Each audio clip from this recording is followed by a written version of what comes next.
He lost his wife, and then himself, left to wander the wilderness with no hope of making it out alive.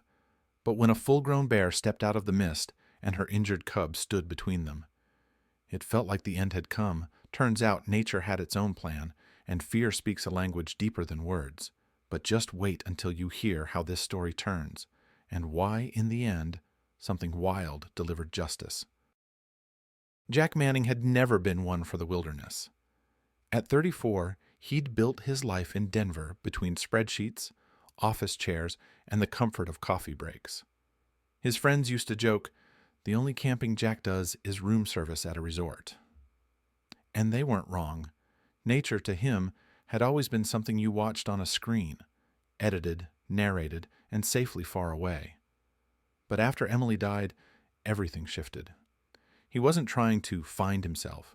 He wasn't chasing peace or clarity. He was just trying to outrun the silence that had taken over their apartment. The photos, the scent of her shampoo still lingering on her pillow. He couldn't breathe in that space anymore.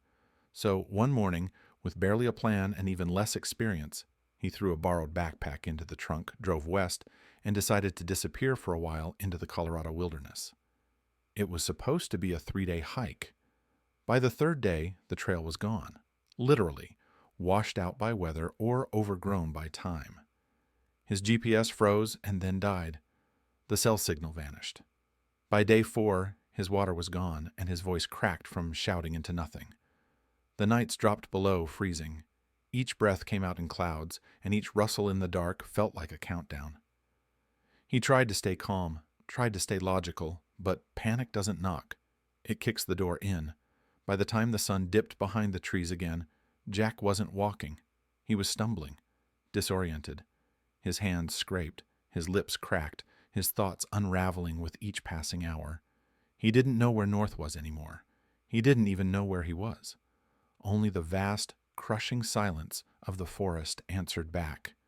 Then, a noise. A sharp crack, like a branch snapping under something heavy. Jack's heart leapt into his throat. Every muscle in his body locked up. Bear? Wolf? Cliff edge? He turned, expecting the worst, and then, out from behind a pine trunk, it stepped into view. A bear cub. Tiny. Mud-caked. Lopsided in its walk, like it had hurt its leg. It looked just as lost as he felt. They stared at each other. Jack didn't move. Every instinct screamed, "Don't breathe!" But the cub didn't growl, didn't charge, didn't run. It just sat, right there, a few feet away, like it had decided to wait with him. Its eyes were dark, wide, oddly calm. Jack couldn't explain it, but there was no fear in him in that moment. Not anymore. Just awe, confusion, and something else. Something like recognition. The cub was exhausted, limping, alone, just like Jack. Two strangers in a place where neither of them belonged, and for the first time in 4 days, Jack didn't feel entirely invisible. The next few hours unfolded like a strange, silent waltz of trust. The little bear, whom Jack had quietly named Sam, turned and began to walk. Not fast, not aimless, with purpose. Head low, nose close to the earth, weaving between trees with brief pauses to sniff the air, to listen. And once in a while, he looked back. That was what unsettled Jack the most. The bear cub wasn't just wandering, he was checking on him, like a guide making sure his traveler hadn't fallen behind. Jack didn't ask questions anymore. He just followed. It was surreal, like stepping into a storybook, but without the charm. Every step hurt. His legs were stiff, his body sore, and his head foggy from dehydration and fatigue. But the cub kept moving, steady, determined, even with a limp in his back leg. Jack's mind, frayed from days without direction, began forming a thought so wild it almost scared him. What if this cub knows the way out? It made no sense. And yet, he followed. The terrain grew harder. They crossed cold streams that bit at Jack's skin like needles. They crawled beneath fallen trees heavy with moss. They climbed muddy inclines that threatened to collapse underfoot. At one point, Jack tripped on a root, tumbled hard and tore open his forearm on a sharp branch. He groaned, breathless, curled on the forest floor. And then a sound. Light steps, a small weight pressing against his shoulder. Sam! The bear had circled back. He didn't panic. He didn't flee. He nudged Jack once, gently, then waited. Jack blinked through their pain. "You serious right now?" The cub blinked back, and then, without drama or pause, turned and walked ahead again. Not wild behavior, not instinct, something else. Compassion. That night, they found shelter beneath a low-hanging cluster of spruce trees. The canopy shielded them from the icy wind. Jack curled into himself, shaking, exhausted, cold, broken, and then he felt warmth. Sam had pressed himself against his side.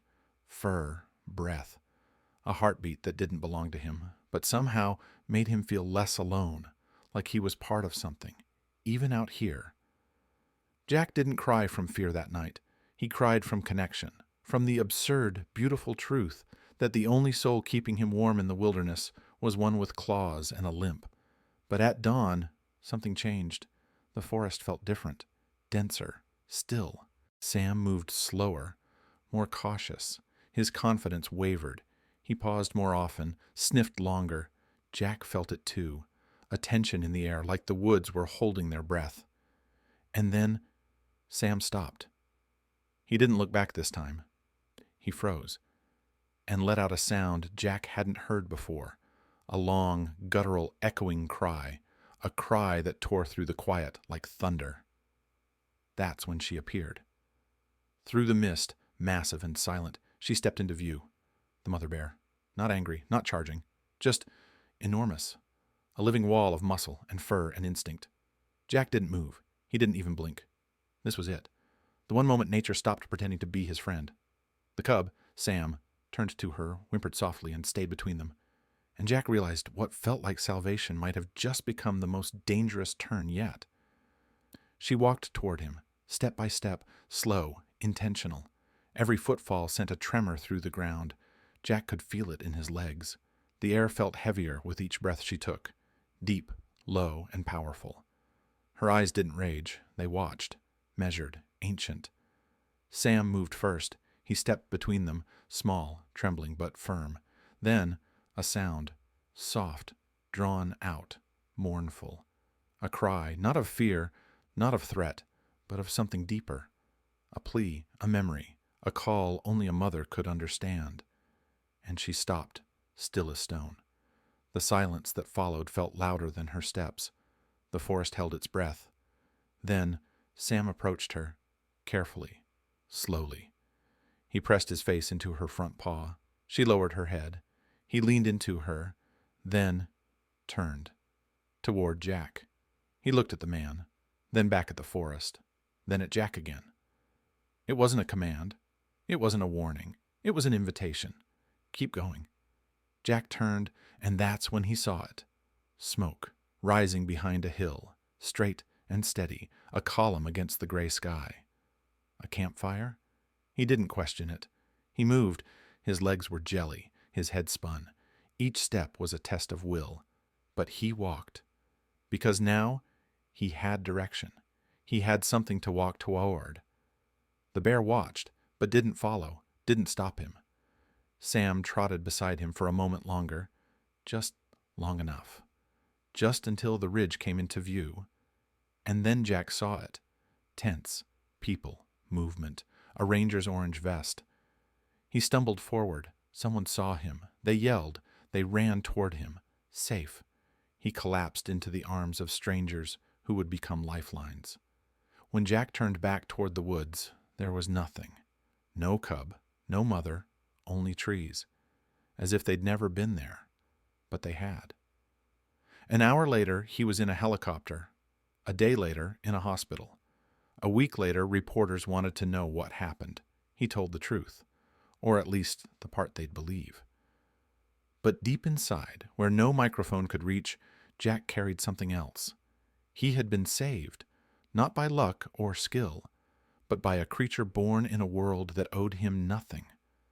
a creature with fur and instinct and grace, not because it understood him, but because fear, pain, and hope, they speak a language older than words. And somehow, in that forest, a man and a cub heard each other, and both of them survived.